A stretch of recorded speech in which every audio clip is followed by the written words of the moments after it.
Hello guys, I am doctor Jain Saini. आज मैं आपको बताऊंगा डायबिटीज़ के क्या सिम्टम्स होते हैं और उसका क्या डायग्नोसिस है, और यदि डायबिटीज़ को कंट्रोल नहीं की जाए तो उससे क्या कॉम्प्लिकेशंस आ जाते हैं पेशेंट में। तो पहले हम बात करते हैं जो इसके क्लासिकल सिम्टम्स हैं उनकी। वो पहला है पॉलीडिप्सिया, मतलब पेशेंट एक दिन में खूब पानी पी रहे, लगभग 6 लीटर से भी ज़्यादा। नॉर्मली तो हम इतना नहीं पीते ना, हम लोग बग 3 लीटर पी जाएंगे, 4 लीटर पी जाएंगे। ऐसा तो नहीं है ना कि 6-6 लीटर तक पीते हैं। और जो इसका दूसरा सिम्टम है वो है पॉलीयूरिया। इसमें पेशेंट खूब यूरिन पास करता है, बार बार टॉयलेट जाता ही रहता है पेशेंट इसमें। तो लगभग 3 लीटर से भी ज़्यादा यूरिन पास करता है एक दिन में। और जो इसका तीसरा क्लासिकल सिम्टम है वो है पॉलीफेगिया। इसमें क्या होगी पेशेंट की कंप्लेन कि वो पहले 2 चपाती खाता था, लेकिन अब 5 चपाती खाता है, लेकिन फिर भी फुलनेस फील नहीं होती उसको, उसकी एपेटाइट इंक्रीज हो गई है। इतना खा के भी पेशेंट सेटिस्फाई नहीं हो पा रहा। और जो इसका फोर्थ सिम्टम है वो है वेट लॉस। अब पेशेंट बोलेगा मैं नॉर्मल से ज़्यादा तो खाना खा रहा हूँ, फिर भी मेरा वेट लॉस हो रहा है। तो ये थे इसके क्लासिकल सिम्टम्स। देखो डायबिटीज़ में क्या होता है, जो ब्लड शुगर है वो ब्लड में तो है, लेकिन वो सेल्स में नहीं जा पा रही। इसके दो ही रीज़न होंगे। उनमें से जो पहला है, या तो इंसुलिन नहीं है, या फिर जो रिसेप्टर है जो इंसुलिन को सेल्स में लेके जाएंगे वो काम नहीं कर पा रहे। अब हम बात करते हैं इसके डायग्नोसिस की। पहले के टाइम में कैसे डायग्नोसिस किया जाता था, जो मैंने ये क्लासिकल सिम्टम्स बताए आपको, प्लस रैंडम ब्लड शुगर की वैल्यू निकालते थे, उसके अकॉर्डिंग उसका डायबिटीज़ का डायग्नोसिस बनता था।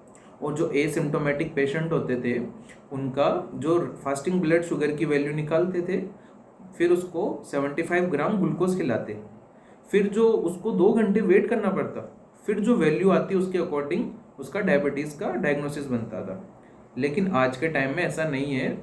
आज के टाइम में जो नया टेस्ट है वो है HbA1c। ये एक रेट्रोस्पेक्टिव टेस्ट है।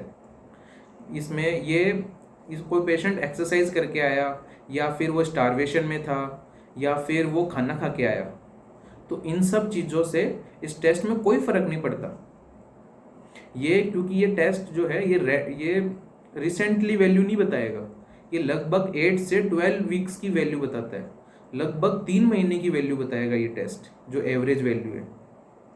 और फॉर एग्जांपल से हम लोग समझते हैं, कोई पेशेंट पहले कॉफ़ी शॉप पे गया, उसने वहाँ कॉफ़ी पी, फिर उसने चॉकलेट खाई या फिर स्वीट्स खाई, फिर उसके बाद में वो क्लिनिक पे आ गया, फिर उसने बोला कि सर मेरा डायबिटीज़ का टेस्ट करिए, मुझे डायबिटीज़ है या नहीं है।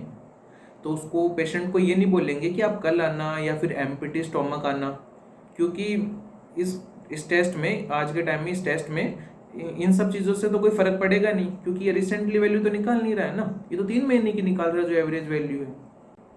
अब जो नॉर्मल वैल्यू आएगी इस HbA1c की, वो होगी लेस देन 5.6% में। और जो इम्पेयर्ड ग्लूकोज टॉलरेंस की जो वैल्यू आएगी वो होगी 5.7 से लेके 6.4% तक। और जो डायबिटीज़ की वैल्यू आएगी वो मोर देन 6.5 होगी परसेंट में। तो ये जो भी परसेंटेज आएगा इस HbA1c से, उसको 25 से मल्टीप्लाई कर दो, तो उससे क्या होगा कि 3 महीने की जो एवरेज वैल्यू होगी ना वो निकल के आ जाएगी। किसी डायबिटिक पेशेंट की HbA1c की वैल्यू लेस देन 7% आ रही है, तो उसकी गुड शुगर कंट्रोल है, उसने बहुत अच्छे से अपनी शुगर को कंट्रोल कर रखा है। और यही वैल्यू इंक्रीज हो जाए 7 से, तो उसमें कॉम्प्लिकेशंस का रिस्क इंक्रीज हो जाता है। अब हम बात करते हैं इसके कॉम्प्लिकेशंस की। जो फर्स्ट कॉम्प्लिकेशन है वो है डायबिटिक रेटिनोपैथी। इसमें क्या होता है, 25 टाइम इंक्रीज इंसिडेंस हो जाता है ब्लाइंडनेस का, पेशेंट अंधा हो सकता है। और जो सेकंड कॉम्प्लिकेशन है वो है न्यूरोपैथी। इसमें क्या होता है, पेशेंट को साइलेंट MI का इंसिडेंस इंक्रीज रहता है, पेशेंट की सडन कार्डियक डेथ हो सकती है। और जो इसका थर्ड कॉम्प्लिकेशन है वो है नेफ्रोपैथी, पेशेंट को क्रॉनिक किडनी डिजीज़ का इंसिडेंस इंक्रीज रहता है। तो ये था इसके कॉम्प्लिकेशंस।